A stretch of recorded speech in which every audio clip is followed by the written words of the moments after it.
माँ तू सबसे प्यारी है, माँ तू जग में न्यारी है।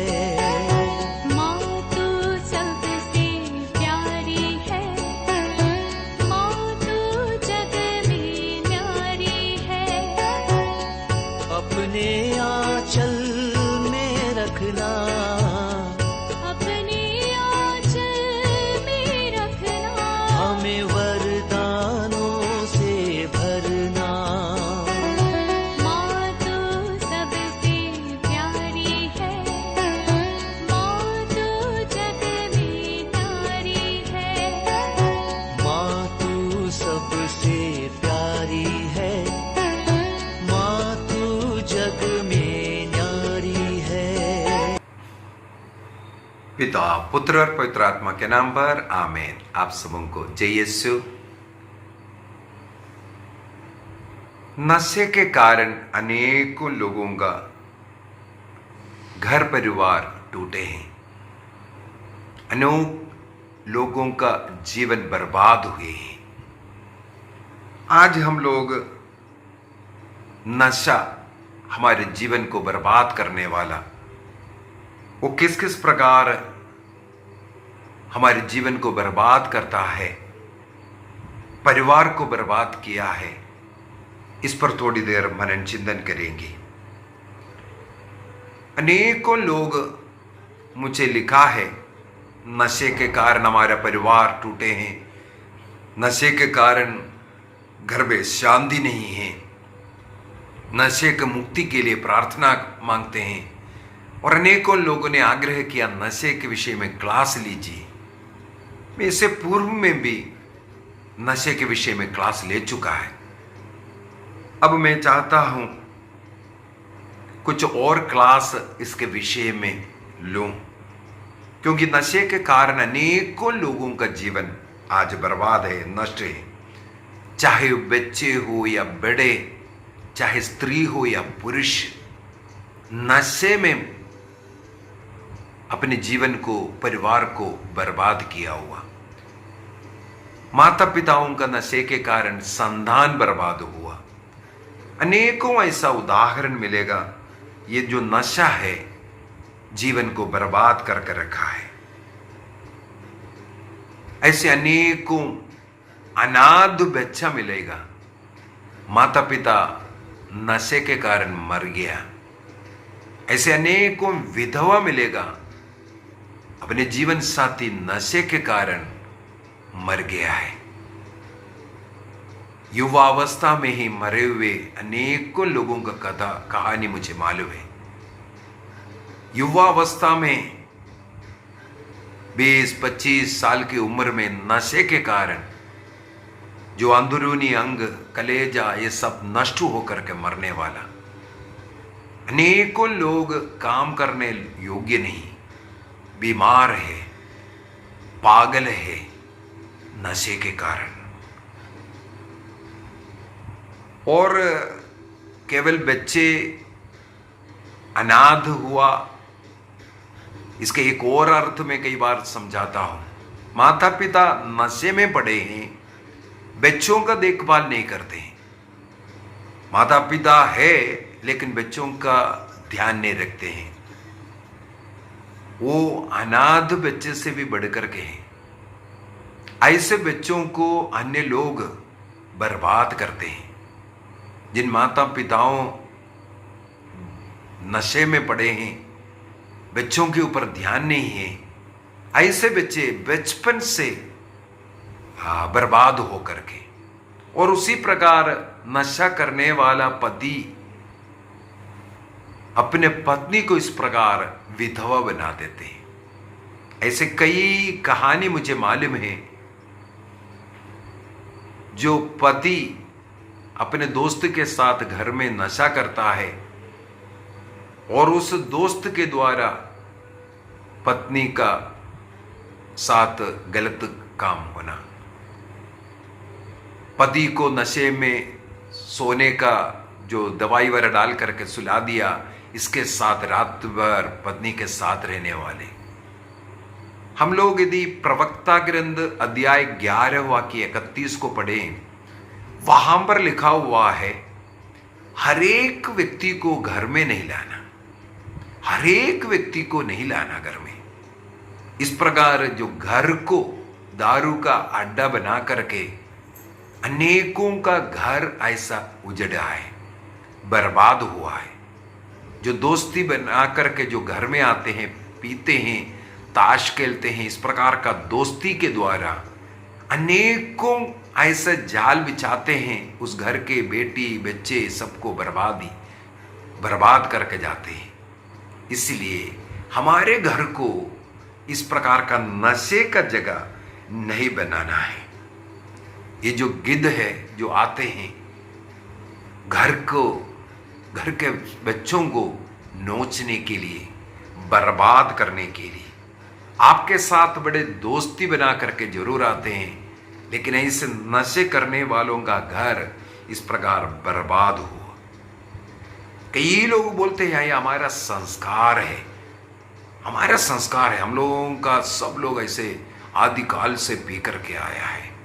घर में अड़िया दारू बनाना और पीना। और मुझे ये भी देखने के लिए मिलता है महिलाएं घर में बनाते हैं और महिलाएं उसको बाजार में बेचते हैं बैठ करके।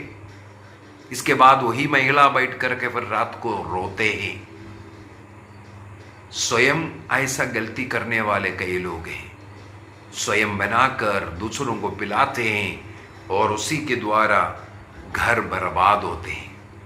ये जो नशा बनाना और बेचना, दूसरों को पिलाना, दूसरों का परिवार का बर्बादी का कारण बनना, ये भी तो बहुत बड़ा एक अपराध है। मैं मेरे जीवन में पहली बार झारखंड क्षेत्र में जो गया, वो जो कुंटी धर्म प्रांत का तोरपा पारिश में है। मुझे याद है 2001 या 2 में होना चाहिए। पहली बार वहाँ पर पहुँचा। वो एक बहुत बड़ा एक रिट्रीट था, लेकिन आज भी मुझे याद है कई लोग मेरे पास उस समय पर काउंसलिंग किया। घर बर्बाद नशे के कारण, नशा नहीं छोड़ने वाला पति बच्चे, चर्च नहीं आते, प्रार्थना नहीं होते। मुझे उस समय पर बहुत दुख आया। मैं तब से इस कार्य के लिए प्रार्थना करना शुरू किया था। प्रभु ने मुझे वहां पर प्रकट किया, यह नशा कारण क्या है, लोग इसका गुलाम बनने का। इसके पीछे का एक कारण जो मुझे प्रभु ने बोल कर दिया। कई लोगों से पूछता हूं आपके घर का बर्बादी का क्या कारण है, आप लोगों का जो फैमिली का सबसे बड़ा प्रॉब्लम क्या है। उस समय पर कई लोग यही बोलते हैं हमारे घर में बहुत नशा है, नशा के कारण हमारे समाज बर्बाद है, नशे के कारण हमारा घर टूटा है, नशे के कारण हमारा वंश कदम होते जा रहा है। लेकिन मुझे प्रभु ने प्रकट किया नशे के कारण नहीं, उससे भी बढ़कर के एक कारण है। रोमियो का पत्र अध्याय 1 वाक्य 21 के अंदर संत पौलुस रोमियो को बोलते हैं, रोमन्स चैप्टर 1:21। मैं थोड़ा उसको पढ़ करके सुना देता हूं, क्योंकि ये वचन हमारे जीवन को बदल सकता है। वहां पर लिखा हुआ है, उन्होंने ईश्वर को जानते हुए भी उसे समुचित आदर और धन्यवाद नहीं दिया। ईश्वर को जानते हुए भी ईश्वर को समुचित आदर सम्मान नहीं देना, यह इनका पाप है। इसका क्या मतलब है? ईश्वर को जान रहा है, ईश्वर को कैसे समुचित आदर सम्मान देना है? जो ईश्वर का आदर सम्मान करने वाला, जो ईसा मसीह में बपतिस्मा लिया, तो ईसा मसीह को हमने धारण किया है। गलातियों का पत्र अध्याय 3:27 में हम लोग पढ़ते हैं, ईसा मसीह को हम धारण किया है। यदि हम ईसा मसीह को धारण किया है तो हमें ईसा मसीह के समान जीने की जरूरत है। बपतिस्मा प्राप्त व्यक्ति ईसा मसीह को धारण कर ईसा मसीह के समान जीवन जीना, यही ईसा मसीह को या ईश्वर को जो आदर देने का पहला कदम है। यदि हम लोग प्रभु जैसे नहीं रहते हैं, प्रभु जैसे प्रार्थना नहीं करते हैं, प्रभु जैसे पवित्रता का जीवन नहीं जीते हैं, प्रभु जैसे विनम्र नहीं जीते हैं, इस प्रकार का जीवन नहीं जीते हैं, हम कैसे बोल सकता है हम बपतिस्मा प्राप्त हैं। गलातियों का पत्र 3:27 को थोड़ा पढ़ूंगा। जितने लोगों ने मसीह का बपतिस्मा ग्रहण किया उन्होंने मसीह को धारण किया है। तो ईसा मसीह को या ईश्वर को आदर देने का मतलब है मसीह को धारण किया हुआ व्यक्ति मसीह जैसे दिखना चाहिए। क्या मैं मसीह जैसे दिखता हूं? उसी प्रकार रोमियो को संत पौलुस लिखते हैं अध्याय 8 वाक्य 9, रोमन्स चैप्टर 8 वर्स 9, वहां पर लिखा है जिस मनुष्य में मसीह का आत्मा निवास नहीं करता वह मसीह का नहीं है। बपतिस्मा के द्वारा हम मसीह को धारण किया है, इसका मतलब है हमारे अंदर मसीह का आत्मा निवास करना है। मसीह का आत्मा निवास करने का मतलब हो गया मसीह जैसे व्यवहार करना है। मसीह की आत्मा हमें मसीह जैसे व्यवहार करने देगा। मसीह जैसे व्यवहार करने का मतलब क्या हो गया? ईसा मसीह दूसरों के लिए किस प्रकार सहन किया, क्षमा किया, प्रार्थना का जीवन जिया, पवित्रता का जीवन, सहन शक्ति, क्षमा शक्ति, प्रेम, सेवा कार्य, सब कुछ हम देख सकते हैं।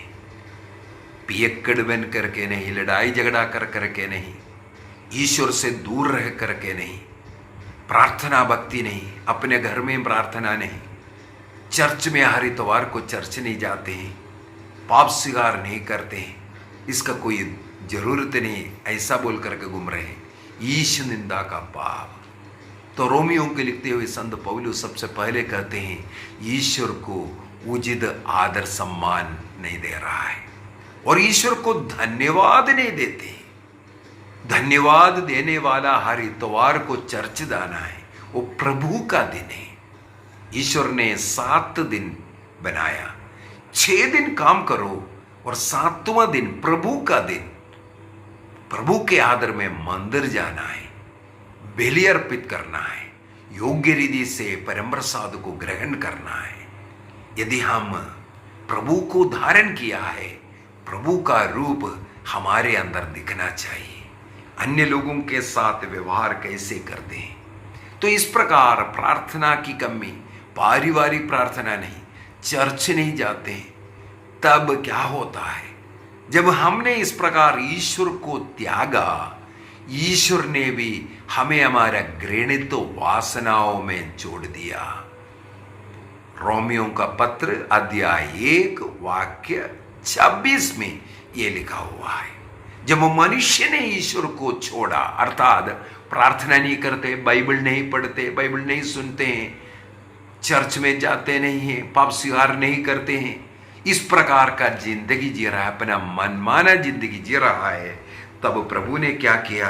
उन्हें उनके घृणित वासनाओं का शिकार होने छोड़ दिया। वाक्य 26 को थोड़ा पढ़ लेता हूं। यही कारण है कि ईश्वर ने उन्हें उनकी घृणित वासनाओं का शिकार होने दिया। उनके स्त्रियां प्राकृतिक संसर्ग करने लगे। प्राकृतिक संसर्ग को छोड़कर अप्राकृतिक संसर्ग में स्त्रियों का स्वभाव बदल गया। स्त्री स्त्री के साथ, पुरुष पुरुष के साथ, नशा करने वाले स्त्रियां, लड़ने वाली स्त्रियां, कारण है प्रभु का आदर सम्मान जीवन में नहीं, परिवार में नहीं, वहां पर ये लड़ाई झगड़ा ये सब उत्पन्न हुआ। यही लिखा हुआ है, जब ईश्वर को छोड़ दिया मनुष्य, तब मनुष्य को ईश्वर घृणित वासनाओं का शिकार होने दिया। अब ये घृणित वासनाएं क्या क्या है? सबसे पहले नशा आ गया। जिस व्यक्ति के जीवन में ईश्वर नहीं है, ईश्वर की आत्मा नहीं है, उन्हें नशे की जरूरत है। किसी भी प्रकार का, चाहे तंबाकू, गुटखा, पान, बीड़ी, सिगरेट या शराब, कुछ भी पी रहा है, इसके पीछे का कारण है उनके जीवन में प्रभु नहीं है। एफेसियों को लिखते हुए संत पौलुस एफेसियों का पत्र दिया है 5 में, एफेशियंस चैप्टर 5 वर्स 17 एंड 18, वाक्य 17 एंड 18। आप लोग ना समझ ना बने, क्योंकि बल्कि प्रभु की इच्छा क्या है यह पहचान ले। जब आप प्रभु को धारण करेंगे, प्रभु की आत्मा से संचालित जीवन जिएंगे, तब प्रभु का इच्छा के अनुसार चलेंगे। वाक्य 18 में लिखा है, अंगूरी पीकर मत वाले नहीं बने, क्योंकि इससे विषय वासना उत्पन्न होती है, बल्कि पवित्र आत्मा से परिपूर्ण हो जाएं। हमें प्रभु की आत्मा से संचालित होना है। जब प्रभु की आत्मा से संचालित होगा, तब हम क्या करेगा? मिल कर के भजन गाएंगे, परिवार में पारिवारिक प्रार्थना मिल कर के, चर्च में और हमारा एससीसी प्रार्थना, इस सब में मिल कर के प्रार्थना करने का वो मिलनसारिता पवित्र आत्मा देता है। स्तोत्र गाएंगे, आध्यात्मिक गीत गाएंगे, इसका मतलब प्रार्थना भक्ति का जीवन जीने के लिए, ईश्वर को सब बातों में धन्यवाद देने के लिए पवित्र आत्मा की जरूरत है, नशे के नहीं। नशा करने वाला प्रभु को छोड़ा हुआ व्यक्ति है। जो प्रभु को प्यार करता है, प्रभु को धारण किया हुआ है, वो नशा नहीं करेगा। स्वर्गदूत गब्रिएल ने सक्रिय से कहा, लूकस का सुसमाचार अध्याय 1 वाक्य 15, लूक चैप्टर 1:15 में, ये अंगूरी नहीं पिएगा क्योंकि ये महान रहेगा। कौन महान है? जो अंगूरी नहीं पीते। हबक्कुक का ग्रंथ अध्याय 2 वाक्य 15 में हम लोग पढ़ते हैं, अंगूरी पीने से तुम्हारी नीचता व्यक्त होते हैं, तुम कितना तुच्छ नीच आदमी है, ये दिखाता है। इसका मतलब अंगूरी, शराब, नशा वो लोग करते हैं जो नीच स्वभाव का है, ईश्वर के नजर में नीच व्यक्ति है। दानियल ने भी तो ये निर्णय किया। युवक दानियल को बंदी बना करके राजा नबूकदनेस्सर का महल की सेवा के लिए नियुक्त किया, और राजा ने आदेश दिया राजमहल के उत्तम भोजन उन्हें खिलाने का, रोज उन्हें अंगूरी पिलाने का। लेकिन दानियल ने एक निर्णय किया। दानियल का ग्रंथ अध्याय 1 वाक्य 8 में और 10 में हम लोग पढ़ सकते हैं। वहां पर साफ साफ दानियल बताते हैं, मैं राजा नबूकदनेस्सर का महल का अंगूरी पी करके अपने को मैला नहीं करूंगा। एक निर्णय है, हमें भी यही करना है। दानियल के समान एक निर्णय, अंगूरी ना पीने का, अपने को अपवित्र ना करने का, प्रभु का आदर सम्मान करने का। तो प्रभु को पहला स्थान ना देना, प्रार्थना की कमी, घर में पारिवारिक प्रार्थना नहीं, उस समय पर बाहर बच्चे घूम रहा है, पति घूम रहा है, इस प्रकार हम लोग प्रभु से दूर होने के कारण नशा का बंधन में आया। यदि हम लोग सामुएल का पहला ग्रंथ को पढ़ेंगे, फर्स्ट सामुएल का पहला ग्रंथ, उसके अध्याय 2 वाक्य 30, फर्स्ट सामुएल चैप्टर 2 वर्स 30, वहां पर ईश्वर कहते हैं, ईश्वर ने पहले एली के परिवार को पुरोहित के रूप में चुन करके तुम्हारा परिवार मेरी वेदी का सेवा करेंगे ऐसे जो वादा किया था। लेकिन एली के पुत्रों ने जब गलतियां करना शुरू किया, पाप की जीवन जीना शुरू किया, तब प्रभु कहते हैं अब से लेकिन ऐसा नहीं होगा। मैंने जो बोला तो जरूर है, लेकिन अभी ऐसा नहीं होगा। मैं उन्हीं का आदर करता हूं जो मेरा आदर करते हैं, परंतु जो मुझे तुच्छ समझते हैं वे तुच्छ समझे जाएंगे। स्वर्ग का एक नियम है, हमें ईश्वर से जुड़ करके ईसा मसीह का धारण कर ईसा मसीह की आत्मा से संचालित जीवन जीना, पवित्रता का जीवन। जो ऐसा ईसा मसीह को धारण किया हुआ है उन्हें नशे की जरूरत नहीं। वो नशे से, व्यभिचार से सब दूर रहेगा।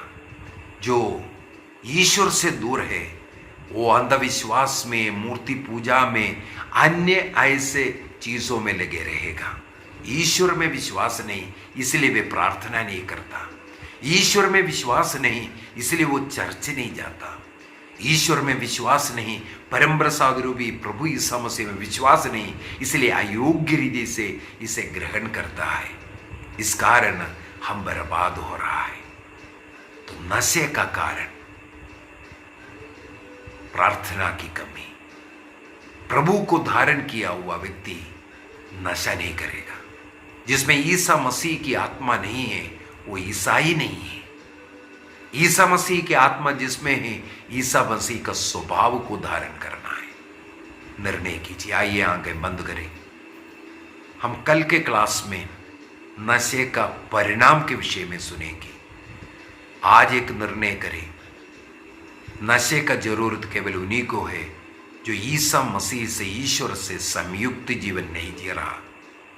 बपतिस्मा के द्वारा जो मसीह को धारण किया है और मसीह की आत्मा से संचालित है, उन्हें नशे का जरूरत नहीं।